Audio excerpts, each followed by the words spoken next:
I finally got rid of the Windows activation key watermark thing. I bought it. I promised it would be the first thing that I did with my YouTube money, and I'm a man of my word, so it is no longer. We've vanquished Microsoft, and now my screen can be clean and beautiful once more. But let's get in and talk about Warzone. You guys have been virtually begging me in the comments to play it, and also on posts and live streams and about anywhere else that you guys can contact me. So yesterday I finally went ahead and bought it and played it for a couple hours. I'm about level 35 right now or so. So I did give it a fair shot. I played it a good bit. And I'm just going to address the elephant in the room really quick. Most of the gameplay from Call of Duty that's going to be in the background is actually from the realistic team deathmatch. I played that for hours and I absolutely love it. It's the most fun I've had in a video game in a long time. But I will definitely show off some of the Warzone gameplay. That way those of you who haven't played it know what I'm talking about. I'm going to talk about the pros of it and the cons of it, and then what I think Apex can learn from it. So stick around till the end if you want to know my opinions on how Apex can grow and learn from this whole experience of Warzone trying to take their player base. First, let's talk about the pros though, and there are quite a few. There are so many more weapons in Warzone than there are in Apex. In fact, there are about 50 in Warzone and only 20 in Apex right now, which is really unbelievable to me that there are only 20 weapons in the game. But in a sense, there is something bad about this because you don't run into the weapons as often.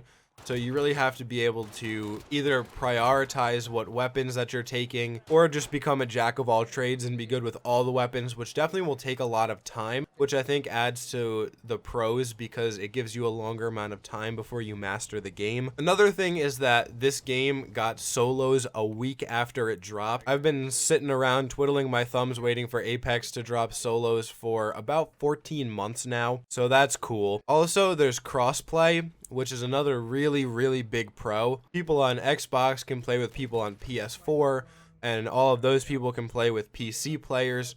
And I never really feel like anybody is dominating in a match. Every now and again, you come across somebody who's just absurdly good, but that's probably because they've put the time in and they've learned it, not because they're on a console as opposed to a PC, or a PC as opposed to a console. So the crossplay really feels like it works very well in Warzone and just Call of Duty Modern Warfare in general. Another big pro is that their servers actually work, unlike Apex. Especially recently, I've been having a lot of server issues, a lot of lag, a lot of people around me like rubber banding all over the place. It's very difficult to take gunfights when there's a Gibby literally teleporting all over the place, which is definitely something that Respawn and EA need to work on, because they really need to get their servers down before they can do crossplay. I think that's actually probably why we don't have crossplay yet. Another interesting part about the gameplay aspect is that you start with shields in Warzone, and you don't actually have to go around and find any. The way it works is you get 75 extra health worth of shields,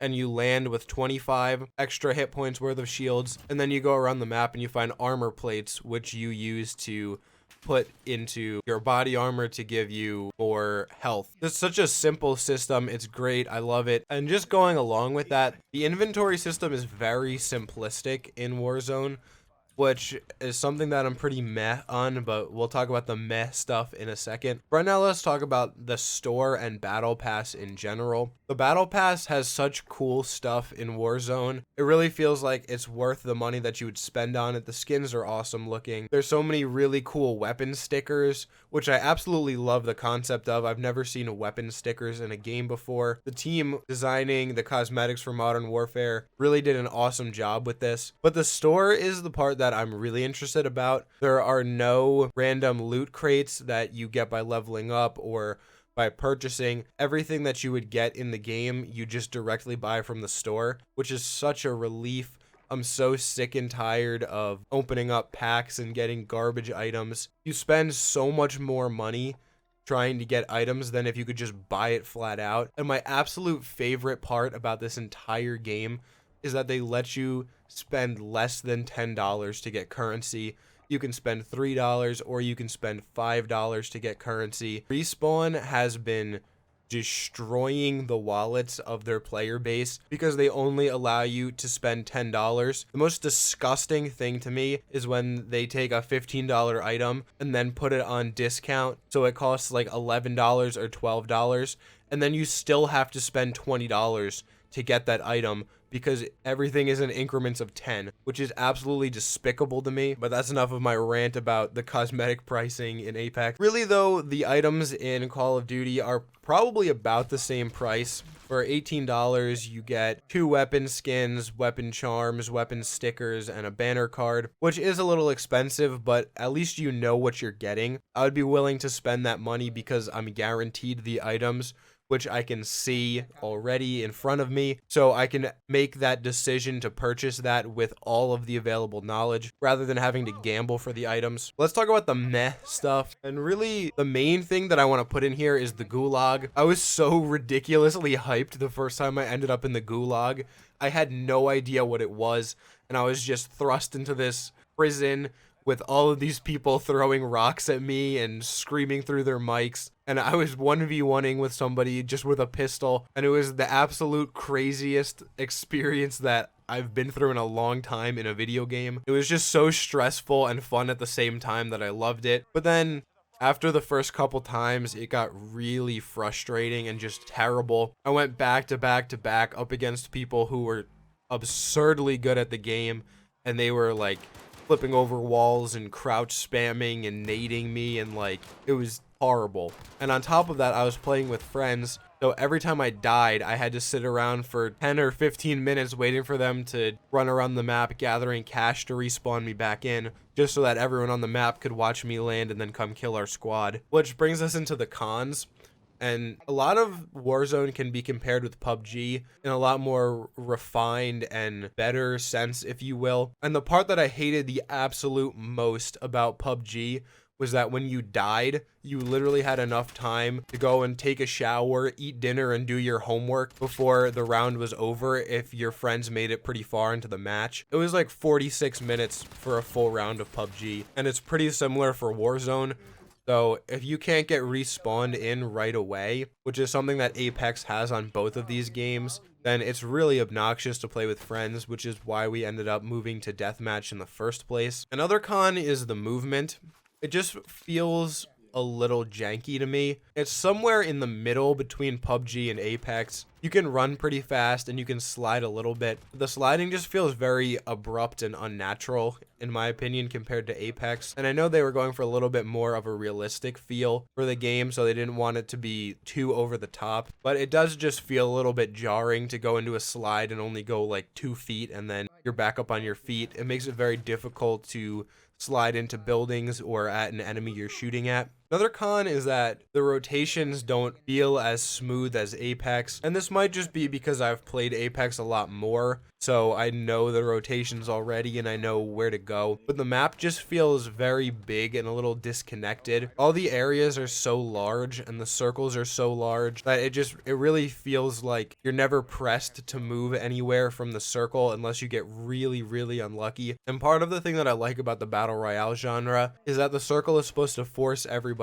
into an area to cause conflict, whereas in this it just feels more like it's blocking areas from you. One more con that I'll add is that it feels like there are just too many people. 150 people is so many to put on a server at once. It seems like every direction that you move there are multiple squads, no matter where you land or where you try to go, which really plays into when you get respawned. When you come back either from the Gulag or if you get purchased by your teammates, it doesn't feel like there's anything on the map and you just kind of run around like an idiot with your pistol, which I do like. I like that you spawn with some form of weapon, but yeah, I just feel like there are a couple cons, a couple things that Apex has over Warzone. Very specifically, the movement. The movement in Apex is so smooth and works so well with the type of gunplay that the game is known for, which is something that Apex will have on almost any game for a very long time. But there are a couple things that Apex can learn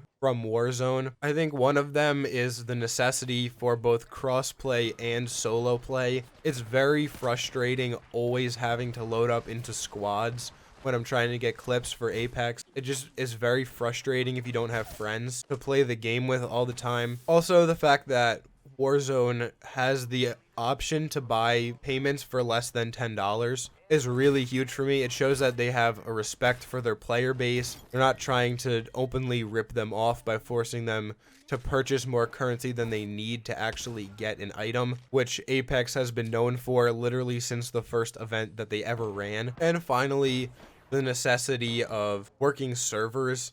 Obviously, this is a staple for a game because if the servers don't work, then nobody can play the game or people won't want to play the game. So it's just a lot of minor stuff that's eating away at Apex slowly. The fact that they're not really listening to their community when it comes to crossplay and different game modes and different game types that I think is dragging Apex towards a death by 1,000 cuts. But I'm really hoping that with the Bloodhound Town takeover, we'll finally get some fresh content, fresh buffs. I'm really excited for the split. I hope that they do something with it other than just switching the ranked map, because I personally am getting a little tired of the lack of creativity in the limited time modes and the fact that we're not really getting any new content at all. So this video has definitely gone on for a very long time. If you stayed to the end, you get a gold star, because this is probably the longest video that I've done on my channel so far. Thank you so much for watching. If you agree with me